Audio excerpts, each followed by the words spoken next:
توڑ دیتا ہے، اور جس پتھر نے بت کو توڑا وہ ایک بہت بڑا پہاڑ بنا ہے جو ساری زمین کو بھر دیتا ہے۔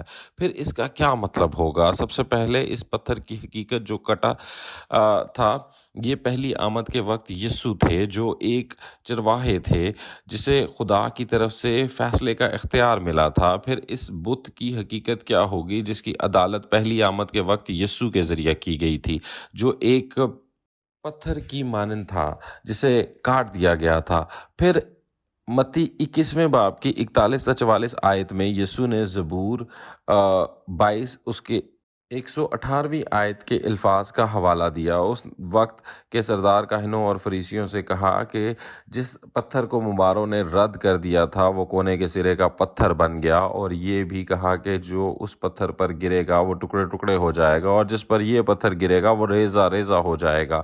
پھر سب سے پہلے کونے کے سرے کے پتھر کی حقیقت جس کا یہاں ذکر کیا گیا ہے، یہ یسوع تھے، جو پہلی آمد کے وقت ایک چرواہا تھے جسے عدالت کا اختیار ملا تھا، اور یہ بھی جس ممار نے اس پتھر کو رد کیا وہ فریسی اور شریعت کے عالم تھے، جنہوں نے یسوع پر یقین نہیں کیا اور اسے ایک بدعت کے طور پر مجرم قرار دیا۔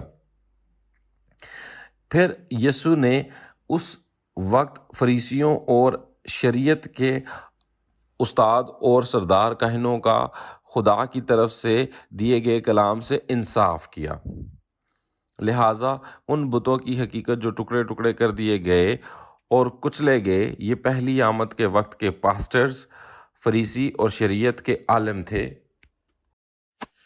پھر دوسری آمد کے وقت بتوں کی حقیقت کون ہوگی؟ جیسا کہ ہم مکاشفہ 13ویں باب میں دیکھتے ہیں، ایک حیوان ہے جس کے 7 سر اور 10 سینگ ہیں جو سمندر سے نکلتا ہے۔ جیسا کہ ہم نے پچھلے سبق میں دیکھا کہ یہاں تمثیلی حیوان تباہ کن ہے جو خدا کے کلام کو نہیں سمجھتا۔ وہ پاسٹرز ہیں جو اژدہا سے اختیار حاصل کرتے ہیں، اس لیے وہ بتوں کی حقیقت ہیں، شیطان کے جھوٹے پاسٹرز ہیں۔ اس کے علاوہ جیسا کہ ہم مکاشفہ 13ویں باب کی 11ویں آیت سے دیکھتے ہیں کہ زمین سے ایک حیوان ہے، اور 15ویں آیت میں وہ تصویریں ہیں جو زمین کے حیوان سے سانس لیتی ہیں۔ پھر اس آیت کے اندر جس کا ذکر پہلے کیا گیا ہے وہ بت ہے جسے ہم پہلے پڑھ چکے ہیں۔ اب ہم جان سکتے ہیں کہ اس بت کی حقیقت کیا ہے۔ کیا ایسا نہیں ہے؟ مکاشفہ 13ویں باب میں بت کی حقیقت وہ بت ہے جو بولتا ہے۔ یہ کوئی جسمانی مجسمہ نہیں ہے جو ہمیں ہیکل میں ملے گا، بلکہ یہ در حقیقت وہ جھوٹا پاسٹر ہے جو چنے ہوئے لوگوں کے خیمے میں مقرر کیا گیا تھا۔ پھر دوسری آمد کے وقت جو پتھر کاٹ دیا گیا ہے، اس کی حقیقت کون ان بتوں کی عدالت کرے گا؟ یہ وہی ہے جو غالب آتا ہے، جس نے مکاشفہ دوسرے باب کی 17ویں آیت میں سفید پتھر حاصل کیا تھا۔ پھر جس طرح ایک پتھر جو کٹ کر بت کی عدالت کرتا ہے، وہ اس بڑے پہاڑ کو بناتا ہے جو خدا کی ابدی بادشاہت بن جاتی ہے۔ کیا ایسا نہیں ہے؟ یہ بڑا پہاڑ کیا ہوگا؟ پہلی آمد کے وقت یسوع نے عدالت کی اور جھوٹے پادریوں بتوں کی تنظیم کو ختم کیا۔ پھر روحانی اسرائیل کی خدا کی بادشاہی بنائی، جیسا کہ اب مستقبل کے سبق تمثیلی اسرائیل میں سیکھیں گے۔ روحانی اسرائیل دوسری آمد کے وقت ختم ہو جاتا ہے۔ پھر دانیل دوسرے باب میں ابدی بادشاہت کیا ہوگی؟ یہ کب ظاہر ہوگی؟ یہ دراصل دوسری آمد کے وقت ظاہر ہوتی ہے۔ دوسری آمد کے وقت وہاں ایک غالب جو غالب آتا ہے وہ ظاہر ہوتا ہے، جسے یسوع کی طرف سے عدالت کرنے کے لیے سفید پتھر ملتا ہے۔ وہ بابل بتوں کی تنظیم کی عدالت کرتا ہے، اسے ختم کرتا ہے، اور پھر خدا کی بادشاہت نہار روحانی اسرائیل 12 قبیلوں کو تخلیق کرتا ہے۔ خدا جو چھوڑ گیا، اور یہاں تک کہ یسوع اور آسمان کی بادشاہی کا وعدہ کیا گیا ہے کہ وہ نئے روحانی اسرائیل کے 12 قبیلوں کے ساتھ مل کر رہیں گے۔ لہٰذا یہ ایک ایسی بادشاہت ہے جو ابدی بادشاہی ہے، جو بتوں کا عدالت کرنے والا کے بعد قائم ہوتی ہے۔ مکاشفہ اس کے 15ویں باب میں اس بادشاہی کا تذکرہ شہادت کے خیمے کے مقدس کے طور پر کیا گیا ہے۔ تمام قومیں آئیں گی اور عبادت کریں گی۔ بہت سے پادریوں اور مومنین کے لیے جو اس کلام کو سن رہے ہیں، اگر وہ ابدی بادشاہت جو بابل کا عدالت کرنے کے بعد پیدا ہوئی ہے، اس زمین پر ظاہر ہو گئی ہے، تو کیا آپ وہاں جانا نہیں چاہیں گے؟ اگر آپ اس کلام کو آخر تک سنتے ہیں تو مجھے یقین ہے کہ یہ کلام وہ راستہ بن جائے گا جو آپ کو آسمان کی اس بادشاہی کی طرف لے جائے گا۔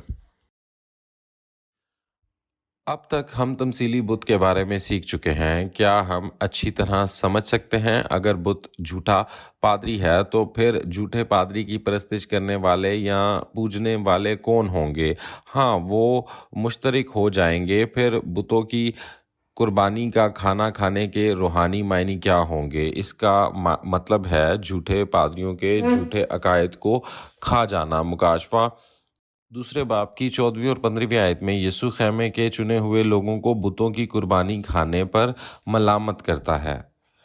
کیا اس کا مطلب یہ ہوگا کہ خیمے کے چنے ہوئے لوگ یادگاری خدمت میں پیش کیا گیا کھانا کھا رہے ہیں؟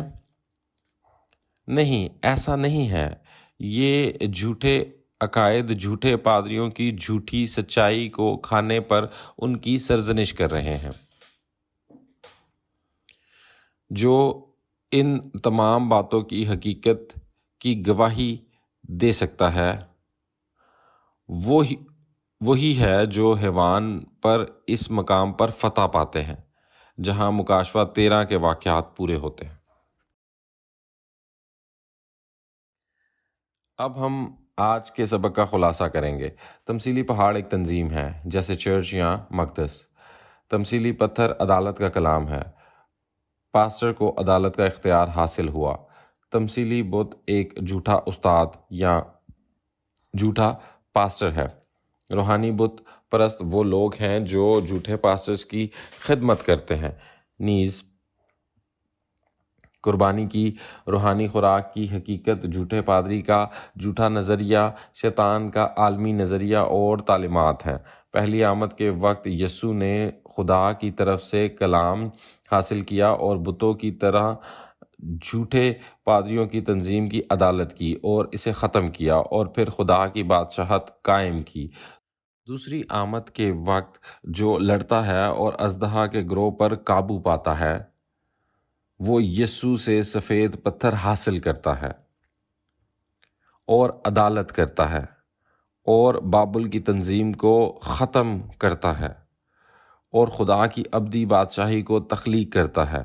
ان تمام پاسٹرز اور ایمانداروں کے لیے جو اس کلام کو سن رہے ہیں، میں جانتا ہوں کہ آپ جنت کی امید کے ساتھ ایمان کی زندگی کا خیال رکھتے ہیں۔ اسی لیے میں دعا کرتا ہوں کہ ہم سب آسمان کے رازوں کو اچھی طرح جان سکیں اور آسمان کی بادشاہی میں داخل ہو سکیں جو بابل کے بتوں کا عدالت کرنے کے بعد تخلیق دی گئی ہے۔ آج ہم تمثیلی پہاڑ، پتھر اور بتوں کے بارے میں سیکھتے ہیں۔ کیا آپ اچھی طرح سے سمجھنے کے قابل تھے؟ آئیں ہم سب آسمان کے رازوں کے بارے میں جانیں اور اگلا سبق ہم علامتی مہر، نرسنگے اور گیت کے بارے میں سیکھیں گے۔ اگلا انسٹرکٹر اگلا سبق مجھ سے بھی زیادہ مزیدار اور صاف انداز میں پڑھائے گا۔ مجھے امید ہے کہ ہم اگلے سبق کے الفاظ بھی اچھی طرح سنیں گے۔ مجھے امید ہے کہ ہم سب آج کے کلام کو کئی بار سنیں گے اور اپنے دلوں پر مہر لگائیں گے اور خدا کے خزانے کو اپنا بنا لیں گے۔ میں رب کے نام سے دعا کرتا ہوں کہ جو بھی اس کلام کو سن رہا ہے وہ آسمان کے رازوں، تمثیلوں اور جسمانی تکمیل کو سمجھے اور جنت اور ابدی زندگی کی امید پوری کرے۔ آخر میں خدا، یسوع اور کلام میں دل سے ایک بنے۔ آئیں ہم سب مل کر نعرہ لگائیں کہ ہم خدا اور یسوع میں ایک ہیں۔ ہم ایک ہیں۔ آئیں سب دعا کریں۔ پیارے، شکر گزار اور مہربان اور سب سے مقدس باپ خداوند، آج آپ کے فضل اور محبت کے ذریعے ہم آسمان کے رازوں، تمثیلوں اور اس کے حقیقی معنی کو سننے اور سمجھنے کے قابل ہوئے۔ ہم واقعی میں آپ کا شکریہ ادا کرتے ہیں خدا کے تمام گھرانے کے تمام لوگ جنہوں نے یہ کلام سنا کہ ہم سب آسمان کی بادشاہی اور ابدی زندگی کی برکت حاصل کر سکے، براہ کرم ہم پر اپنا فضل عطا فرما۔ جن لوگوں نے ابھی تک یہ کلام نہیں سنا ہے، براہ کرم انہیں جلد از جلد اس ظاہر شدہ کلام کو سننے کی اجازت دے۔ جب دنیا کی بادشاہی خدا کی بادشاہی بن جاتی ہے، وہ دنیا جس پر آپ حکومت کرتے ہیں، براہ کرم اس دنیا کو جلد از جلد مکمل ہونے کی اجازت دیں۔ جیسا کہ ہم آپ کو سب کچھ دیتے ہیں، ہم یہ سب کچھ اپنے خداوند یسوع مسیح کے نام پر کہتے ہیں، آمین۔ آخر تک اچھی طرح سننے کے لیے بہت شکریہ۔